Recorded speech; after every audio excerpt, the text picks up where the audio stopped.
मग आता एक्झॅक्टली आम्ही असं काय करावं की ज्यामुळे आमचं नेटवर्क वाढेल?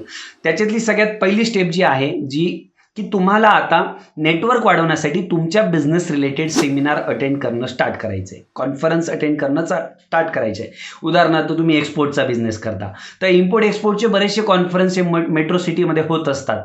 मग तुम्ही ते कॉन्फरन्स अटेंड करा, ज्यामुळे तिथे तुम्हाला संपूर्ण महाराष्ट्रातून कदाचित भारतातून आलेल्या नवीन लोकांची ओळख होणार.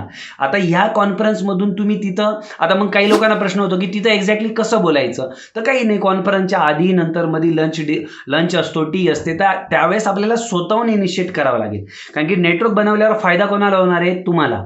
म्हणून त्या गोष्टीची सुरुवात सुद्धा कोण करेल? तुम्ही. मग तुम्ही स्वतःहून सुरुवात करा. मग आता बऱ्याच जणांना प्रश्न पडतो सुरुवात कशी करायची? नथिंग, तुम्हाला ज्या टॉपिक रिलेटेड तुम्ही तिथं एकत्र होते, दोघांमध्ये कॉमन पॉईंट कोणता आहे?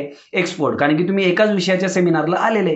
मग तुम्ही त्यांना विचारू शकता की असं सेमिनार तुम्ही आधी केलेला आहे का? तुम्ही पहिल्यांदा येत आहे का? सेमिनार खूप छान होता बरं का, तो एक पॉईंट छान होता बरं का, असं बोलून तुम्ही तिथं चर्चा सुरू करू शकता.